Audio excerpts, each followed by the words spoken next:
Snow fell sideways that night. Not the romantic kind you see in movies, the kind that soaked through coats, numbed fingers, and made every breath sting. Christmas Eve had turned the city into a frozen maze of blinking lights and gridlocked streets, and Alara Moore was already late. Again. Her phone buzzed in her hand as she stood on the curb, breath fogging the air. Uber, arriving in 12 seconds. Please, she muttered under her breath. Just once. The street was chaos, horns blaring, engines idling, music leaking from half-open windows. People hurried past her with shopping bags and laughter, wrapped in scarves and purpose. Alara pulled her coat tighter around herself. 24 years old, top of her class, student debt up to her neck, and still running late to a dinner she didn't even want to attend. A black sedan rolled to a stop in front of her. Same model as the app. Same color. Same everything. She didn't hesitate. She yanked open the passenger door, slid inside, and slammed it shut against the cold. Sorry, she said automatically, fumbling with her seatbelt. Traffic is insane tonight. The car didn't move. That's when she noticed the silence. No music. No navigation voice. No idle chatter from a driver trying to be polite. She glanced to her left, and her stomach dropped. The man behind the wheel wasn't looking at the road. He was looking at her. Dark hair, sharp jaw, eyes so pale they almost looked silver under the streetlights.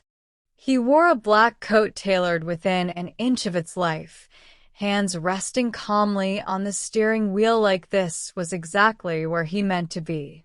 He didn't smile. He didn't speak. He simply reached forward and locked the doors. The sound echoed far too loudly inside the car. Click. Alara's breath caught. She swallowed. I think I'm in the wrong. You are, he said calmly. His voice was low. Controlled. Not raised. That somehow made it worse. Her heart started to pound. I'm sorry, she said quickly, hand going to the door handle. I'll just. The handle didn't move. She looked at it again. Pulled harder. Nothing. Slowly, she turned back to him. His gaze never left her face. You shouldn't get into cars you don't recognize, he said, especially on nights like this. Her pulse roared in her ears. I thought you were my Uber. A pause. Then, almost thoughtfully, he replied, That was your first mistake. Her chest tightened. Open the door, she said, trying to keep her voice steady. The corner of his mouth twitched. Not a smile. Something colder. No. Fear crept in, sharp, electric. I'll scream, she warned.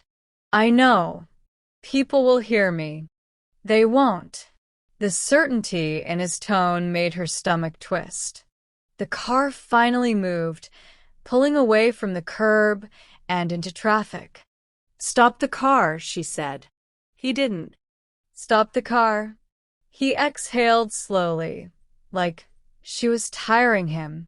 You're not being taken, he said. You walked into this. Her hands trembled. Where are you taking me? Somewhere safe, he replied. She laughed, short, brittle, panicked. Men who say that usually mean the opposite. His eyes flicked to hers for half a second. That depends on the man. The city lights blurred past the windows as panic settled fully into her chest. She searched the car for anything, a handle, a weapon, a phone charger she could use to smash the glass. Nothing. What's your name? She demanded. He didn't answer. Let me out. No. Her voice broke. Please. That got his attention. He glanced at her again, something unreadable crossing his expression. Christmas Eve, he murmured. Of all nights. The car turned sharply onto a private road lined with iron gates and towering trees dusted in snow. Her breath hitched. This wasn't the city anymore. The gates opened without him slowing down. The mansion beyond them looked like something torn from another world. Stone, glass, and quiet power glowing softly against the dark. The car rolled to a stop. He turned fully toward her now. Up close, he was even more terrifying, not because he looked cruel, but because he looked in control. Listen carefully, he said. I'm going to open your door. You're not going to run. You are not going to scream. And if I do... His eyes hardened. Then things get complicated. He stepped out first, circled the car, and opened her door. Cold air rushed in. She didn't move. He extended a hand. Come inside, he said.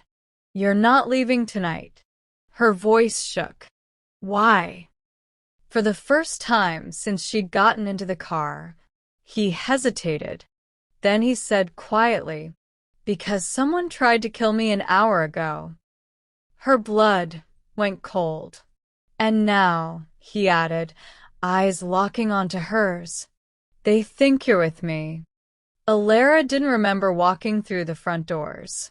One moment she was standing beside the black sedan, snow soaking into the hem of her boots, her breath coming out in short, panicked bursts.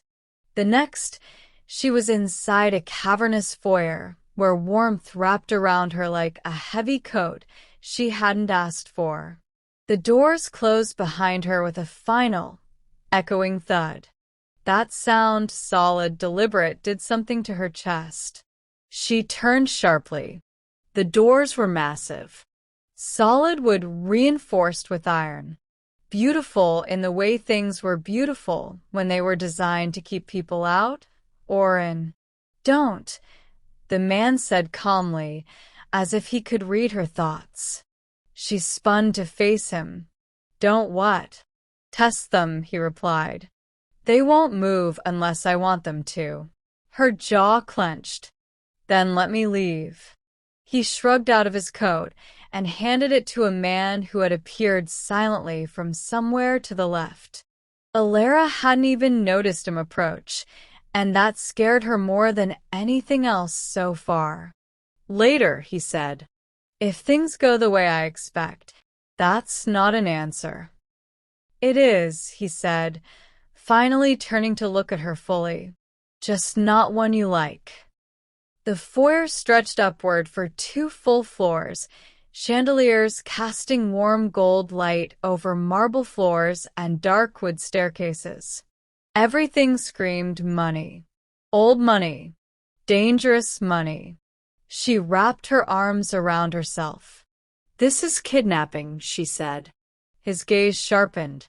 No, he corrected. This is containment. That's not better. A faint, humorless curve touched his mouth. I'm not trying to make you comfortable, Alara. Her heart skipped. How do you know my name? You left your bag open in the car, he replied easily. Wallet on top. You're not very cautious. Funny coming from the man who locks women in his car. I lock threats away, he said. You were a variable. She scoffed. I'm a law clerk with student debt and a cracked phone screen. He studied her for a long moment, really studied her. You're also observant, he said. You didn't scream when you realized the doors were locked.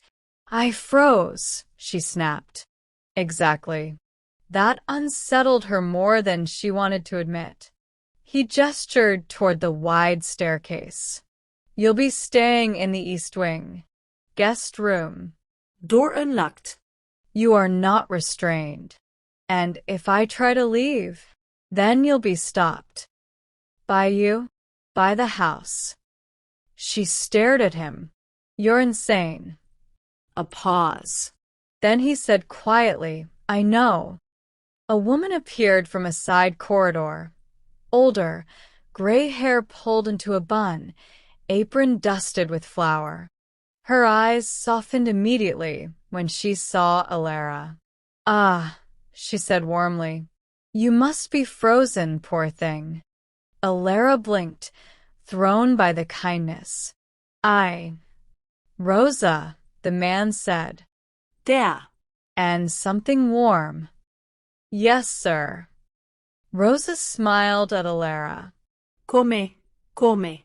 You look like you haven't eaten. Alara glanced back at him. You have a staff. I have a household, he replied. Rosa gently guided her toward a sitting room, already bustling with warmth, the scent of cinnamon and baked bread filling the air. A fire crackled softly in the hearth. It felt wrong, too normal. She turned back just as the man started to walk away. Wait, she said. He stopped but didn't turn. You still haven't told me your name. Silence stretched. Then he looked over his shoulder. Dominique Vale. The name hit her strangely, not because she recognized it, but because it sounded heavy, like a name that came with consequences. You'll be safe here tonight, he said. That's all you need to know. And tomorrow? He held her gaze, eyes cold and honest. Tomorrow, we'll see if you're still a liability. Then he was gone. Alara sank into the chair Rosa offered, hands shaking as she wrapped them around the warm teacup. This wasn't real. This couldn't be real. She had gotten into the wrong car on Christmas Eve, and somehow ended up inside the home of a man who spoke like he decided whether people lived or disappeared. And the worst part?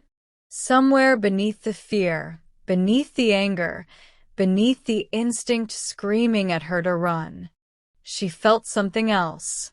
Curiosity. Alara didn't sleep. She lay on the massive bed in the East Wing guest room, staring at a ceiling painted with faint gold detailing, listening to the quiet hum of a house that never truly rested.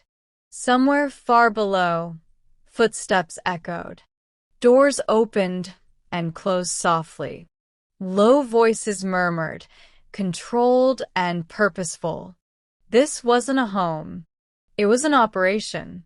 The room itself was beautiful in a way that felt intentional. No personal photos, no clutter. Just clean lines, warm lighting, and furniture that looked expensive without trying to impress. The kind of space meant for people who passed through, not stayed. A reminder. She wasn't meant to belong here. When dawn finally crept in through the tall windows, Alara sat up, rubbing her eyes. Her phone buzzed weakly on the bedside table, still cracked, still barely alive. No service. Of course. She dressed quickly, choosing the most neutral clothes she had. Jeans. A sweater. Boots. She refused to look like a guest or a captive. The hallway outside her room was silent. She followed the sound of voices downstairs. The dining room was long and formal, sunlight pouring in through arched windows. Dominic Vale sat at the head of the table, jacket off, sleeves rolled up, speaking quietly to two men on either side of him. They fell silent the moment she entered. Every pair of eyes turned to her. Dominic looked up last. "You're awake," he said. She stopped just inside the doorway. "You said I'd be safe. And you were. I want to leave." A beat. Then Dominic pushed his chair back and stood. The men beside him stiffened, hands subtly moving, not to weapons, but closer. Prepared. Dominic walked toward her, stopping a careful distance away. You can't, he said. Her jaw tightened. That's not your decision. It became my decision when you stepped into my car, he replied calmly. You were followed, Alara. Her breath hitched. By who? He gestured to the men behind him. Show her. One of them pulled out a tablet, tapping the screen before holding it out to her. She hesitated, then took it. The image froze her blood. It was from the night before. Her, standing on the sidewalk. The snow. The car door opening. And behind her, a man across the street, half hidden in shadow, phone pressed to his ear. His face was blurred, but his posture wasn't. Watching. Who is that? She whispered. Someone who isn't allowed to touch you, Dominic said quietly. She looked up. Why? Because, he said, you were mistaken for someone else. Her heart began to pound. Mistaken for who? Dominic held her gaze. My brother's fiancé. The room seemed to tilt. I don't even know your brother. He doesn't exist anymore, Dominic replied flatly. But his enemies do. She shoved the tablet back at him. Then let me go. I don't belong in this. That's the problem, he said. They don't care. She laughed once, sharp and panicked. You're telling me criminals are hunting me because I look like someone? I'm telling you, Dominic said, voice dropping, that if you walk out of this house, you won't make it 3 blocks. Silence. The weight of his words pressed down on her chest until breathing felt like work. How long? She asked slowly. Are you planning to keep me here?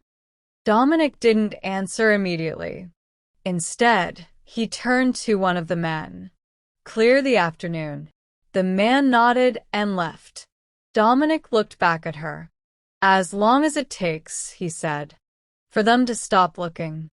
And if they don't, a pause. Then, softly, then you stay alive. She stared at him. You talk like that's easy. It's not, he said. It's expensive, violent, and exhausting. Then why bother? His eyes darkened, not with anger, but with something far more dangerous. Because you're under my roof, he said, and I don't let people die in my house. Her throat tightened.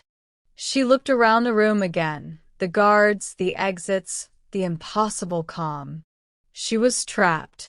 But for the first time since the car doors locked, she realized something else.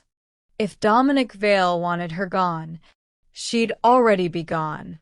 That realization terrified her and comforted her. At the same time, Alara learned the rules that afternoon.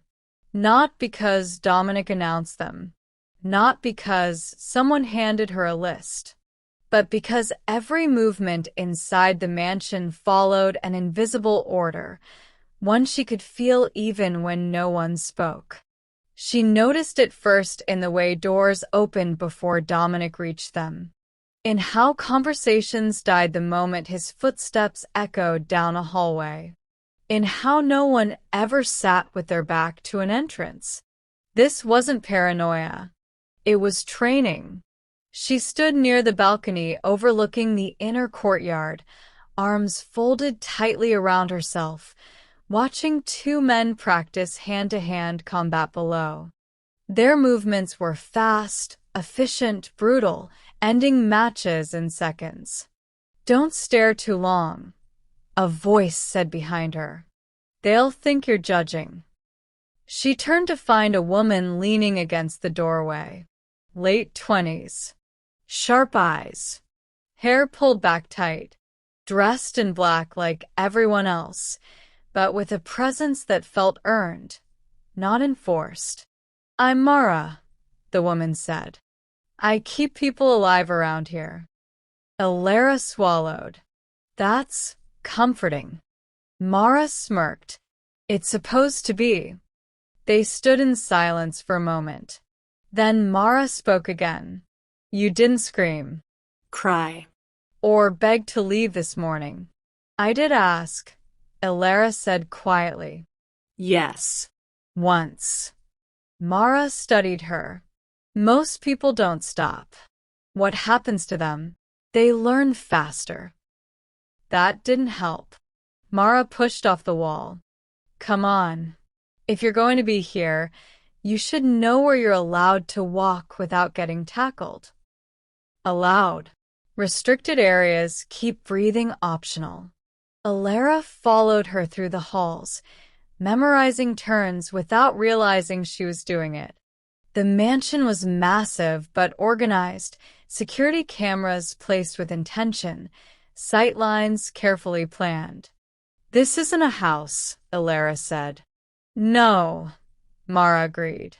It's a fortress pretending to be polite. They stopped at a heavy double door. Inside is Dominic's office, Mara said. You don't go in without permission. Elara hesitated. Why am I allowed to be here at all? Mara's expression shifted, subtle, but real. Because Dominic said so. That's it. That's everything. That night, Elara found herself unable to sleep again. She wandered into the library, floor-to-ceiling shelves, old leather chairs, a fire burning low. It smelled like cedar and smoke and something faintly bitter. Whiskey. Dominic stood by the window, glass in hand. You're restless, he said without turning. I don't like feeling owned, she replied. He finally faced her. You aren't. Then unlock the gates. I can't. You won't. He stepped closer, placing the glass down untouched. There's a difference, he said. And if you survive long enough, you'll learn it. She laughed softly. You talk like survival is a privilege. It is. She met his gaze.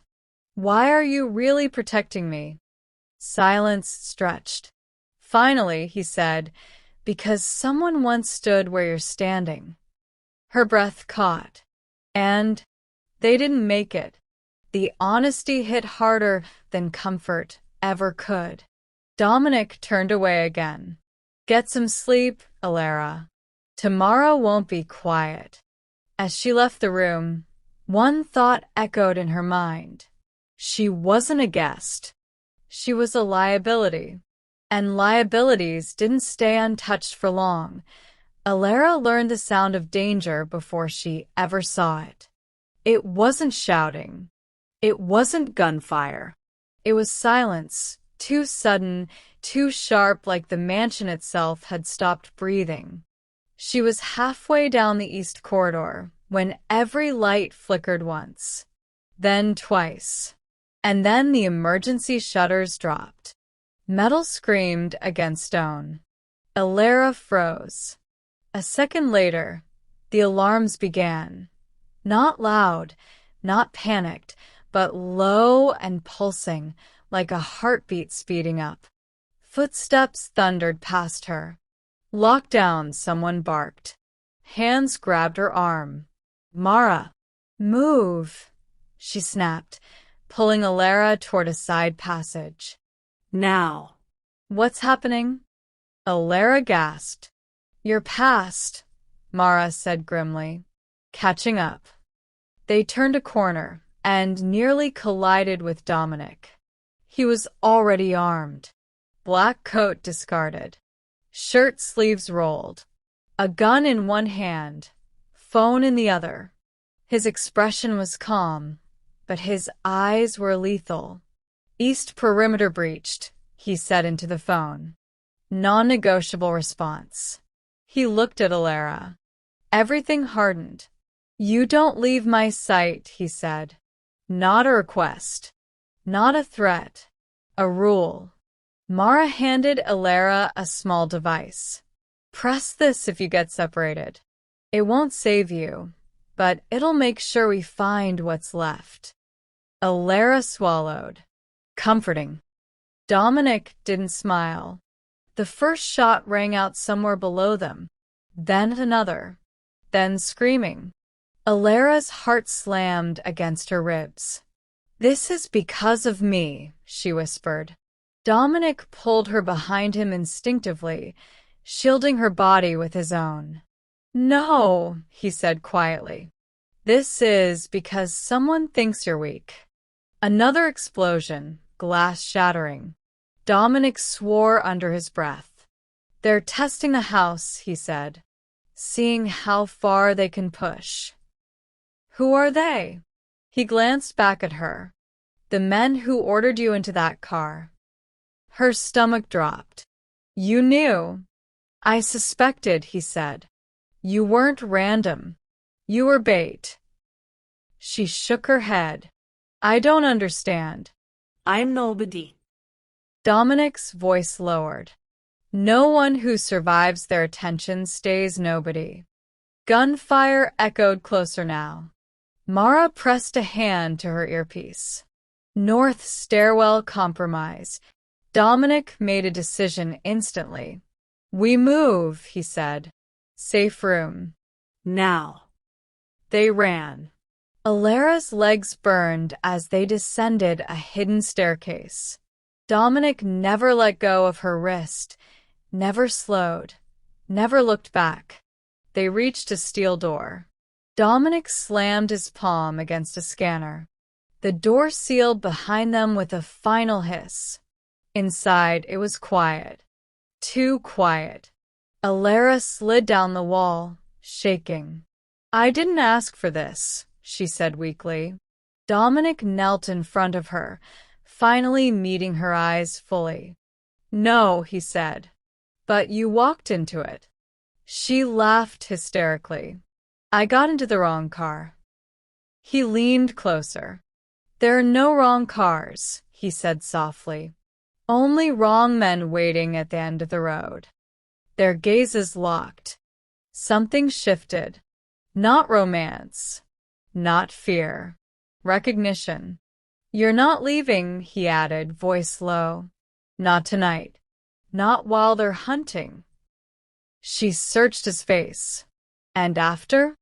Dominic didn't answer right away, because for the first time since Christmas Eve, he didn't know the safe room wasn't just a room. It was a fortress disguised as a living space. High-tech cameras, reinforced steel walls, motion sensors that could detect the flutter of a heartbeat. Dominic's obsession with control was clear. Alara sank onto the plush sofa, trying to process everything. This is insane, she whispered. All of this for me? Dominic didn't answer immediately. He was pacing, hands behind his back, eyes scanning every angle. Every inch of his mansion had failed to prepare her for the truth. Danger had a scent, and tonight it was following her. You're here, he said finally, stopping to face her. Because you survived a mistake. A simple mistake. But mistakes like that, they get people killed.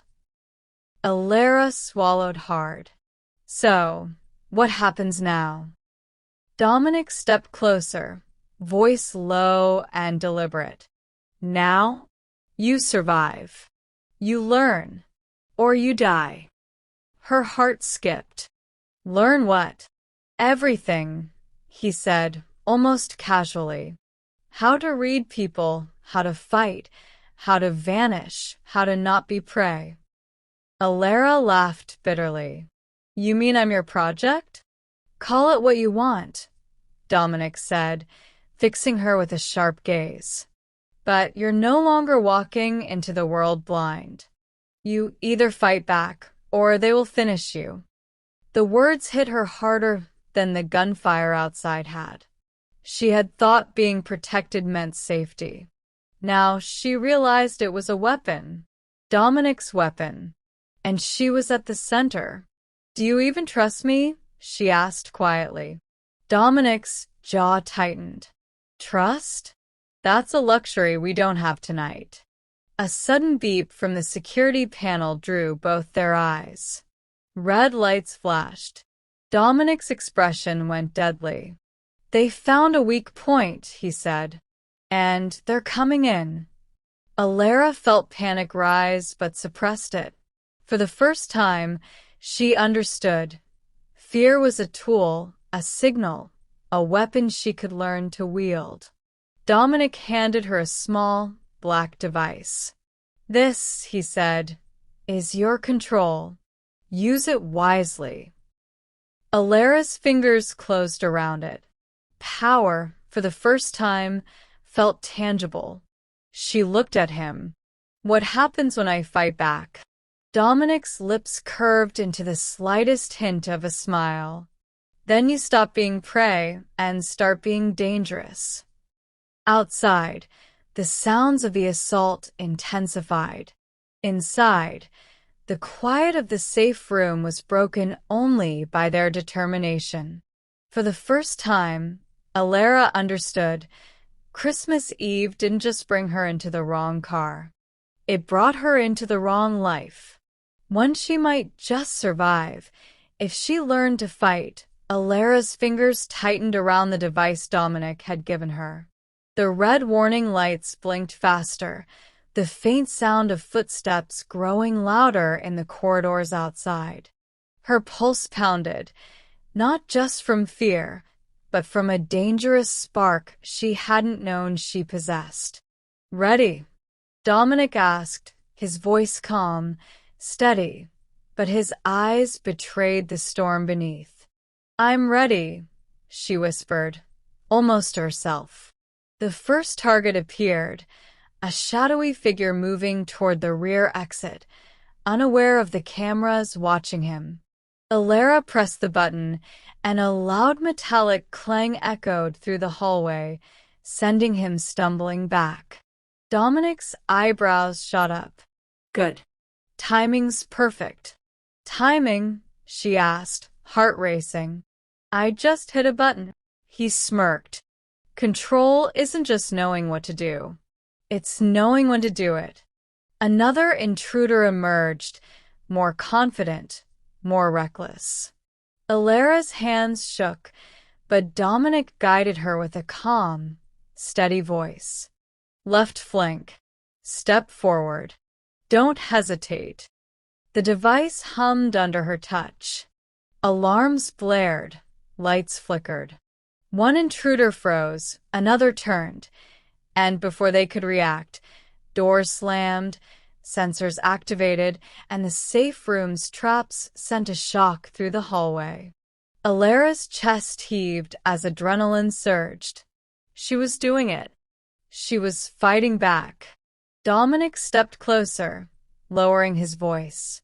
You're learning faster than I expected. She swallowed, breathless. I never thought I could do this. That's why you had to be brought here, he said, his voice dropping low, intense. Some lessons can't be taught safely. You had to survive being prey to understand being dangerous. Alara glanced at him, fire lighting her gaze. And if I survive tonight? Dominic leaned in, close enough for her to feel his heat. Then you'll never be defenseless again. Another wave of footsteps approached, and without hesitation, she pressed the device again. Doors clanged. Sensors flared. Intruders fell into chaos. And as she watched their panicked reactions, Alara realized something terrifying and thrilling. She was no longer the girl who had gotten into the wrong car on Christmas Eve. She was the hunter. And Dominic? Standing beside her, sharp eyes scanning every corner, he was no longer just her captor or protector. He was the architect of her transformation. The first strike was hers. But the war had just begun. Snow swirled outside the mansion, but inside, the air was heavy with tension. Alara's hands were still tingling from the device's first strike. She couldn't stop thinking about the chaos she had caused, the control she had felt coursing through her fingers. Dominic didn't speak at first. He was studying her, the firelight catching the angles of his face, making him look impossibly dangerous and impossibly magnetic at the same time. "You're fast," he said finally, voice low, rough. "Too fast to be scared, too precise to be inexperienced." Alara flushed, shaking her head. It's just instinct, I guess." "No," he said, stepping closer, eyes locking on hers. "It's more than that. You're learning, adapting, evolving. That's rare." Her heart fluttered. The praise should have felt good, but it was mingled with something hotter, darker, something she didn't want to name. The silence was broken by a sudden noise, a sharp knock at the side entrance. Dominic's posture shifted instantly. Tense, predatory. "Stay here," he commanded. Alara's stomach clenched. "I'm coming." "You're not," he said firmly, gripping her wrist. "You've done enough for tonight." She pulled her hand free, frustration flaring. "I can help. I want to help. I can." Dominic cut her off with a look sharp enough to stop her mid-sentence. "No." "This is my responsibility." Her chest tightened as he strode toward the door. Alara's mind raced. She wanted to follow. She wanted to prove she could stand beside him, fight beside him. But she stayed frozen, biting her lip as he opened the door and disappeared into the shadows. Minutes felt like hours. Then footsteps, louder, faster. She gripped the edge of the table, eyes scanning the dim hallway. And then he was back, dragging a man she recognized from the first strike, one of the intruders who had slipped past the first traps. Dominic's hands were cold, precise. He's alive, but he'll remember this night for the rest of his life. Alara swallowed. "And us." He turned to her, ice blue eyes softening ever so slightly. "Us." "You. Me." "Tonight. Everything." Dominic exhaled slowly, stepping close enough for her to feel his presence, his warmth. "You're learning fast. Too fast to be a girl who got in the wrong car on Christmas Eve. But slow enough to understand loyalty. That's the balance." Her heart thudded. "Loyalty to you?" A ghost of a smile tugged at his lips. "To those who survive. To those I trust. To you if you can survive what's coming." Alara's pulse quickened. She nodded, determination hardening in her chest. She didn't fully understand the danger she had walked into, the darkness swirling around Dominic and the world he ruled, but she knew one thing. She wasn't leaving. Not now. Not ever. And for the first time, she didn't want to. The snow outside had turned to sleet by morning, drumming against the windows of Dominic's mansion like a warning. Inside, the warmth of the fire did little to ease the chill that ran through Alara's bones. She couldn't shake the memory of last night, the way Dominic had looked at her, the power, the danger, the unspoken promise. Breakfast was silent, each of them lost in thought. Dominic was calculating, sharp, eyes flicking to unseen monitors as though he could anticipate every move in the city. Alara watched him, torn between awe and fear. "I've arranged for you to train," he said finally, not looking up. "You'll need it." Alara frowned. "Train? I already." "You survived," he interrupted, voice firm. "Barely. But surviving isn't enough. Not if you want to stay close to me. Not if you want to live in my world. Her stomach twisted. She had survived the first night, but she knew this was only the beginning. Hours later, she found herself in the training room, Dominic watching her with unyielding eyes. The targets were moving faster, the scenarios more complex. Each strike, each decision, she could feel him evaluating her, not just her skill, but her instinct, her loyalty, her fear. Then the first betrayal came. A message blinked on Dominic's secure device. Alara caught a glimpse before he snatched it away. A warning. Someone close to them had turned, leaking information about their operations. Dominic's jaw tightened. They think they can play games with me, he muttered, eyes darkening. They'll learn the hard way. Alara swallowed. Is it dangerous?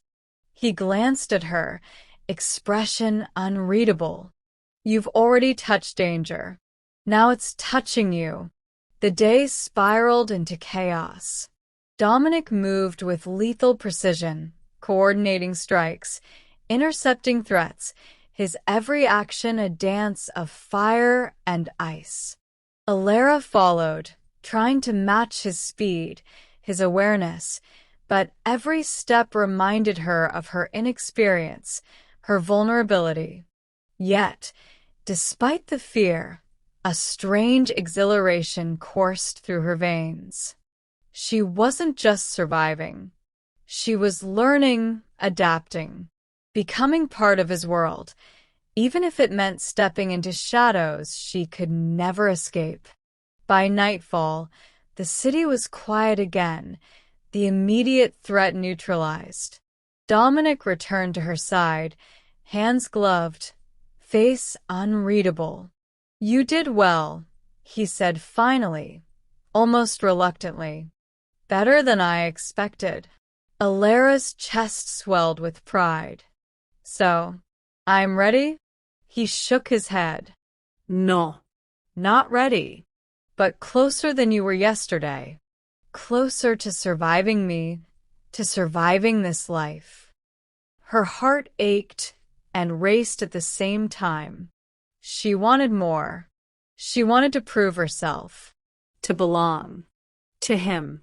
Dominic studied her, a flicker of something almost human in his gaze. One more thing, he said quietly, voice dropping. Trust no one. Not even those who smile in your face. The world I live in doesn't forgive mistakes. Alara nodded, understanding the weight of his words. And as she looked at him, she realized something undeniable. She was no longer the girl who got in the wrong car on Christmas Eve. She was someone else entirely. Someone who might just survive Dominic's world, and maybe even thrive in it. The city slept under a heavy blanket of snow, the streets glinting with icy reflections of neon lights. Inside Dominic's penthouse, maps and monitors littered the room, each displaying movements, communications, and threats that the world outside would never see. Alara stood near the window, watching the snowfall, her breath fogging the glass. Every flake felt like a reminder of how cold this life could be. Dominic entered without knocking, the click of his boots echoing against the marble floor. He didn't acknowledge her gaze at the storm. They're moving tonight, he said, voice low, dangerous. Two factions think they can push into our territory. Alara swallowed.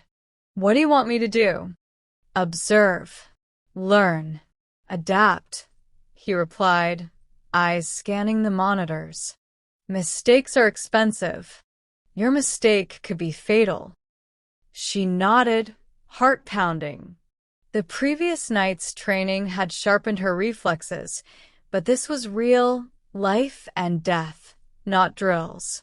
As the night unfolded, Dominic's team executed a precise strategy. Each move was coordinated, deliberate, and ruthless. Alara watched, absorbing every decision, every calculation, every risk Dominic took without hesitation. Then the unexpected happened. A trusted lieutenant betrayed them, opening a window for the enemy to strike.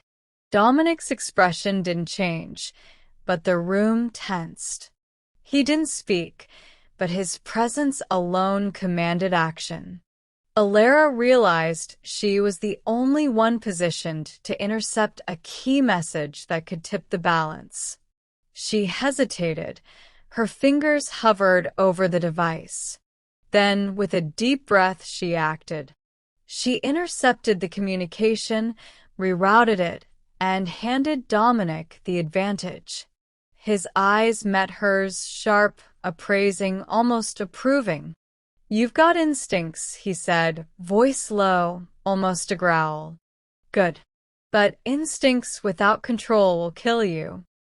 The night ended with the enemy thwarted, their advance halted. The city was safe for now. But Alara knew the victory came at a cost. Trust had been shattered, and the betrayal would linger like a shadow. Later, in the quiet of Dominic's private study, he finally allowed himself a rare smirk. "You did well tonight," he admitted. "Better than I thought. You're learning fast. Dangerous, even." Alara felt a surge of pride, but it was tempered by fear. This life demanded everything: cunning, loyalty, strength, and the cold precision to act without hesitation. She was learning, yes, but every lesson left a scar. Dominic stepped closer, his presence overwhelming. "Remember," he said, voice dropping to a near whisper, "alliances are temporary. Loyalty is earned, and survival is everything. You've made a choice tonight. Now live with it." Alara nodded, heart racing, mind spinning. She was no longer just surviving Dominic's world. She was part of it. And every step forward meant walking on ice over a fire that could ignite at any moment. The library was quiet, except for the fire crackling low in the hearth. Nico sat behind his desk, fingers steepled, jaw tight, his ice-blue eyes fixed on the stack of documents Lily had brought him. Bianca's warning echoed in the room, sharp as broken glass. 1 week. 7 days to either a wedding or a war. Lily dropped the folder onto the desk. "We don't have much time," she said, her voice steady but urgent. "I've gone through every shell company, every account, every paper trail. There's a pattern, and if we move fast, we can freeze Lorenzo's assets before he even knows what's happening." Nico's eyes narrowed. "And you think that's enough to stop him?" "I know it is," she replied. Her fingers traced the edges of the documents. "But only if we're precise. Any slip, any delay, and he'll find a way to retaliate." He rose, walking behind her, heat radiating off his broad shoulders. His gaze lingered on her hands, her posture, the determination in her eyes. "You're bold," he said quietly, almost a whisper. "You're reckless, and somehow perfect for this." Lily didn't look up. "Reckless is what got me here, and bold is what keeps me alive. I'm not your typical soft girl. I can handle this, Nico. Let me handle it." His jaw tightened, and for a moment, the predator in him flared. "Bambi, you don't understand what's at stake. This isn't a game. Lorenzo Valente doesn't play fair. He'll come for us if he senses any weakness." "I understand more than you think," she said. Her voice held the weight of someone who had grown up fighting to be seen, to be heard, to survive. And I'm not afraid of him. Not anymore. Nico studied her, and for the first time in days, he let himself breathe. The week ahead would be dangerous, and she was right. She wasn't afraid. That mattered. That made her more dangerous than anyone he had ever faced. "You'll work with Enzo," he said finally, his voice sharp with command. "He'll help you navigate the financial networks. Rosa will handle logistics. And you," he gestured to her. "You will be the one to find Lorenzo's blind spot. One mistake, and we lose everything. Understood?" "Understood," she replied, meeting his gaze. There was no hesitation, no fear. Only determination. Nico's hand brushed against hers briefly, a fleeting touch full of unspoken promise and warning. He stepped back, tension coiling in his frame like a spring. "Then let's begin. We don't have a second to waste." For the next hour, the library became a war room. Charts, spreadsheets, and transaction records spread across the massive oak desk. Lily moved with precision, pointing out inconsistencies, highlighting vulnerabilities, mapping out Lorenzo's empire piece by piece. Nico watched, sometimes asking a question, often just observing. Every time her eyes met his, there was a spark, something unspoken that bound them tighter than words. Respect, Desire. trust. Danger. By the time the fire had burned low, the plan was nearly complete. "We're ready," Lily said softly, exhaustion creeping into her voice. "All we need now is execution." Nico's jaw relaxed slightly. "Then we move tonight. The DA will freeze the accounts by dawn. Lorenzo will wake up to find his empire crumbling. And the only person he'll blame will be me." Lily leaned back, letting herself breathe for the first time that day. Then he won't know what hit him. Nico stepped closer, the heat from his body washing over her. His voice dropped low, almost intimate. "And after this, Bambi, we survive, we celebrate. But right now, focus. Be my sharpest weapon. That's all that matters." She nodded, hiding the rush of warmth that pooled low in her chest. "Yes, Nico." For the first time in her life, she wasn't just surviving. She was part of something greater. Part of a family. Part of a plan that could change everything. And part of a man who, despite everything, made her feel like she belonged. Outside, the snow fell silently. Inside, two orphans turned allies, turned something more, plotted the downfall of an empire built on lies, greed, and blood. And in the quiet tension between them, a storm of fire and desire waited to erupt. Night had fallen, blanketing the city in a heavy silence, broken only by the occasional hum of a passing car.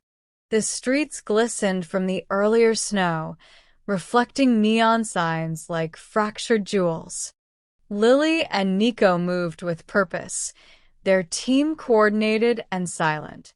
Enzo had hacked into Lorenzo's financial network from a secure location, while Rosa coordinated logistics, ensuring every movement was timed to the second. Lily's heart pounded, not with fear, but with anticipation. Tonight, Lorenzo would finally see the first cracks in his empire. Nico drove, his hands steady on the wheel, eyes scanning the streetlights and shadows. "We stick to the plan," he reminded Lily, though she didn't need it. She was already focused, replaying each step, each point of vulnerability, memorizing every detail. The first target was a shell company in the industrial district. It held a fraction of Lorenzo's liquid assets, but taking it would send a signal. His empire was under siege. Lily guided Nico to the secure entrance. We need to bypass the security feed. Enzo's already in. Nico's hand brushed hers on the console. Stay sharp. One misstep, and it all blows up. She met his gaze, holding the intensity of the moment. I've got this. Together, they executed the breach. Codes were entered, locks bypassed, and within minutes, the first account was frozen. Alarms never sounded, guards never arrived. Lorenzo's empire, for the first time, felt vulnerable. Nico exhaled slowly. Good. One down. But this is just the beginning. Lily's phone buzzed. It was Enzo. Next move, warehouse. Heavy cash flow. High risk. Timing critical. She looked at Nico. We go now, or we risk missing our window. He nodded, a flicker of admiration in his icy eyes. Lead the way. The warehouse was on the outskirts of the city, looming dark and silent. As they approached, Lily's pulse quickened. Not from fear, but from the thrill of the plan coming to life. Every detail they had prepared was now in motion. Roses in position, Lily whispered, watching the camera's feed from Enzo's laptop. We're clear for the breach. Nico glanced at her, a silent warning and a promise in his gaze. Stay close. One slip. I know, she interrupted, her voice firm. I won't. Together, they entered the warehouse, shadows among shadows, freezing accounts, redirecting cash flow, dismantling Lorenzo's network piece by piece. With each success, Lily felt a surge of power and confidence. She wasn't just following orders. She was taking control, proving herself.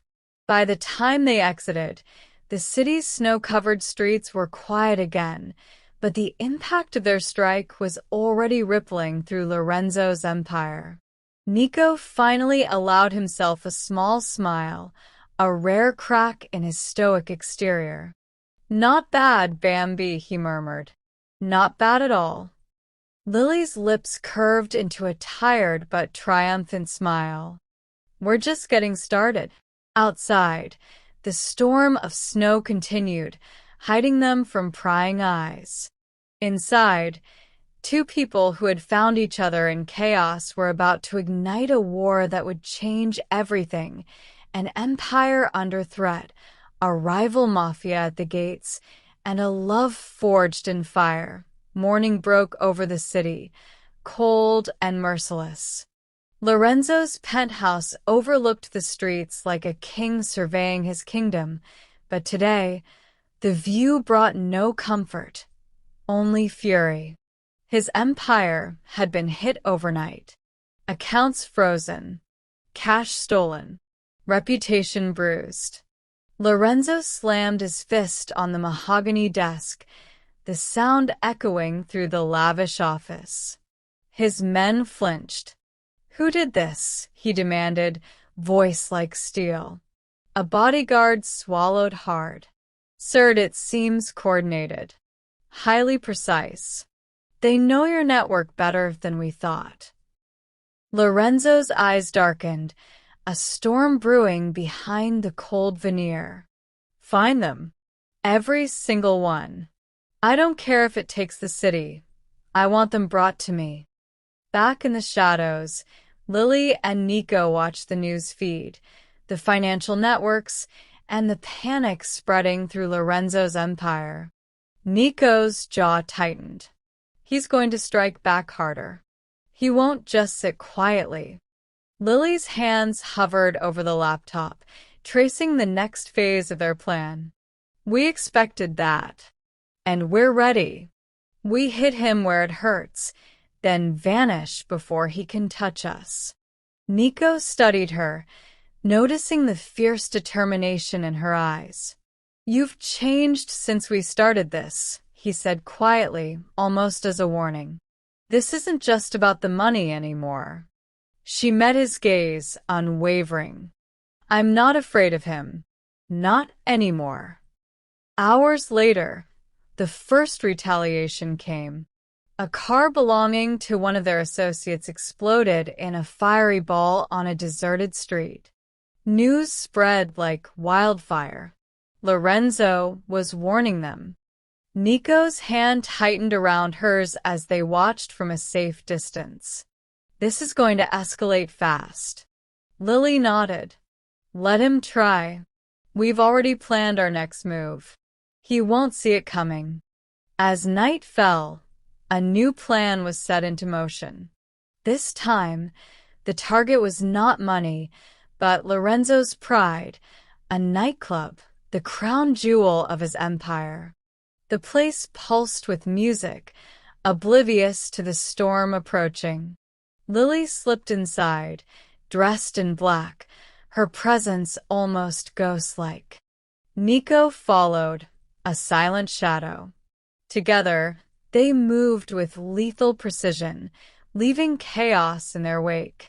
Alarms were triggered, but their exit was already secured. Outside, the snow had returned, masking their retreat.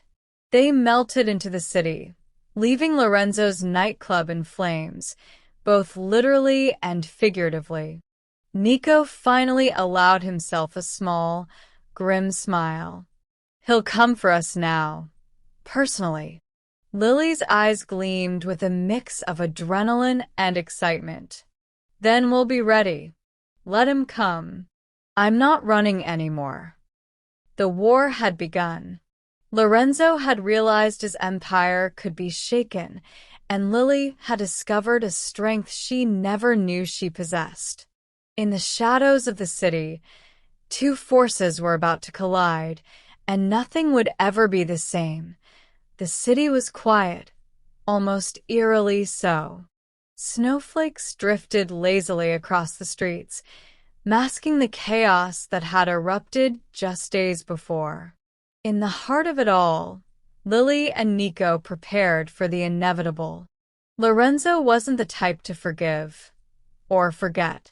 Inside a deserted warehouse, Lorenzo waited, flanked by his most loyal enforcers. His sharp eyes scanned the shadows, every sense alert. He knew she would come. He just didn't know how close he would let her get. Lily stepped into the light, her coat dusted with snow. Nico right behind her. Lorenzo, she said, calm but resolute. It ends tonight. Lorenzo's lips curved into a cold smile. It ends? Oh, my dear, it's only beginning. You've made a grave mistake. The tension crackled like electricity. Guns were drawn, knives gleamed in the dim light, but the real battle was in the eyes, the clash of wills. Nico stepped slightly in front of Lily. Back off, Lorenzo. This isn't about revenge anymore. It's about stopping the cycle. Lorenzo laughed, a chilling sound. Cycle? You think you can teach me morality? After everything? Lily took a step forward. No. I just want you to stop hurting people.